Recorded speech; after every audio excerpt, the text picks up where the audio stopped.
ఇలాంటివన్నీ కూడా జరుగుతాయి. ఈ లోకమే అటువంటిది అని.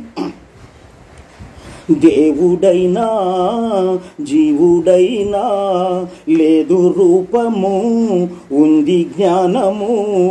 దేవునితో ఉంటేనే జీవులకు సుఖముంది, లేకున్నచో బ్రతుకే లేదు. కోర్కెలు తీర్చేవారెవరు, జగతికి మనమే అతిథులము. అనగా మనకు దేవునితో ఉంటేనే జీవులకు సుఖం ఉంటుంది. మన ఇష్టానుసారంగా బ్రతికితే సుఖము లేదు, బాధలు పడాల్సిందే.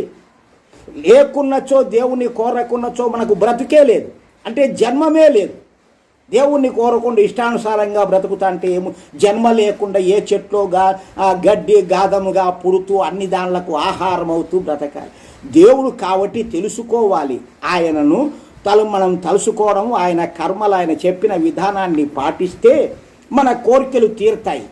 దేవునితో లేకపోతే మన కోరికలు తీరే అవకాశమే లేదు. జగతికి మనము అతిథులము, ఈ జగతికి వచ్చాము, చుట్టాలంగా వచ్చాము. ఇది మన శాశ్వతం కాదు.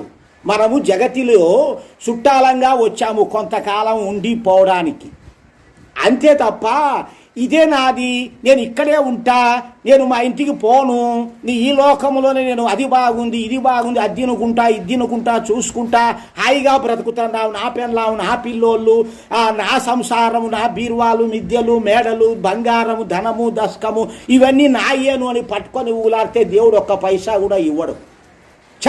తరుముతాడు, బయటికి బా, ఇంక పని అయిపోయింది కానీ ఉండేంత వరకే ఉండిచ్చేది. కాబట్టి మనకు ఈ జగతికి మనం వచ్చినామంటే చుట్టాలంగా వచ్చాము. సొంత చుట్టాలు ఊరికే ఉండరు కదా, ఎన్నాళ్ళు పెడతారా మీకు, ఇంకా బోర్రి అంటారు చుట్టాలు దిగిపోయినామంటే. ఆ రకంగా పరమాత్మ కూడా ఈ యొక్క చుట్టాలను తరుముతాడు, ఎల్లగొడతాడు. ఒక్కొక్కరిని ఎప్పుడు ఎల్లగొట్టాలనో అట్లా కొడతాడు.